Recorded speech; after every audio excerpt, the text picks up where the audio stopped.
നമസ്കാരം. ശബരിമല തീർത്ഥാടന കാലത്ത് അയ്യപ്പന്മാർക്ക് സുഗമമായ തീർത്ഥാടനം നടത്തുന്നതിന് വേണ്ടി 2011 ആരംഭിച്ച ഒരു പദ്ധതിയാണ് പുണ്യം പൂങ്കാവനം പദ്ധതി. എന്നാൽ ഈ പുണ്യം പൂങ്കാവനം പദ്ധതിയുടെ ഇപ്പോഴത്തെ അവസ്ഥ കേട്ടാൽ നിങ്ങൾ ഞെട്ടും. പോലീസ് റിപ്പോർട്ടിൽ ഹൈക്കോടതി പോലും ഞെട്ടിയിരിക്കുന്ന അവസ്ഥയാണ് ഇപ്പോൾ. പുണ്യം പൂങ്കാവനം പദ്ധതിക്ക് വേണ്ടി പണപ്പിരിവ് നടത്തിയെന്ന ഞെട്ടിക്കുന്ന വെളിപ്പെടുത്തലുകളാണ് പുറത്തു വരുന്നത്. അയ്യപ്പന്മാരുടെ സുഗമമായ തീർത്ഥാടനം ലക്ഷ്യമിട്ട് നടപ്പാക്കിയ ഈ പദ്ധതിക്ക് പണപ്പിരിവോ എന്നാണ് ഹൈക്കോടതി പോലും ചോദിക്കുന്നത്. ശബരിമലയിലെ പുണ്യം പൂങ്കാവനം പദ്ധതി അവസാനിപ്പിക്കാൻ ഉത്തരവിട്ടിരിക്കുകയാണ് ഇപ്പോൾ ഹൈക്കോടതി.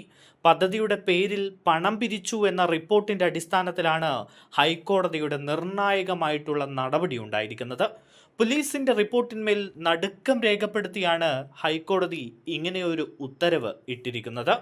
ADGP MR അജിത് കുമാറാണ് മുദ്രവെച്ച കവറിൽ റിപ്പോർട്ട് സമർപ്പിച്ചത്. റിപ്പോർട്ടിന്മേൽ നടപടി സ്വീകരിക്കാൻ സംസ്ഥാന സർക്കാരിന് കോടതിയുടെ നിർദ്ദേശം നൽകിയിട്ടുണ്ട്. ശബരിമലയിലെ ഭക്തർക്ക് സുഗമമായ ദർശനം ഉറപ്പാക്കുന്നതിന് വേണ്ടിയാണ് പുണ്യം പൂങ്കാവനം പദ്ധതി ആരംഭിച്ചത്. പോലീസിന്റെ നേതൃത്വത്തിലാണ് പുണ്യം പൂങ്കാവനം ശുചീകരണ പരിപാടി നടപ്പാക്കിയിരുന്നത്. പിന്നീട് ഇത് തുടർന്നില്ല. 2011 പുണ്യം പൂങ്കാവനം പദ്ധതി തുടങ്ങിയത്. പിന്നീട് തിരുവിതാംകൂർ ദേവസ്വം ബോർഡ് പവിത്രം ശബരിമല എന്ന പദ്ധതിയുമായി രംഗത്തെത്തുകയായിരുന്നു. കഴിഞ്ഞ 3 വർഷമായി പുണ്യം പൂങ്കാവനം പദ്ധതി നടപ്പാക്കിയിരുന്നില്ല. ഇതിനു പകരമായി പവിത്രം ശബരിമല പദ്ധതിയാണ് നടപ്പാക്കുന്നത്.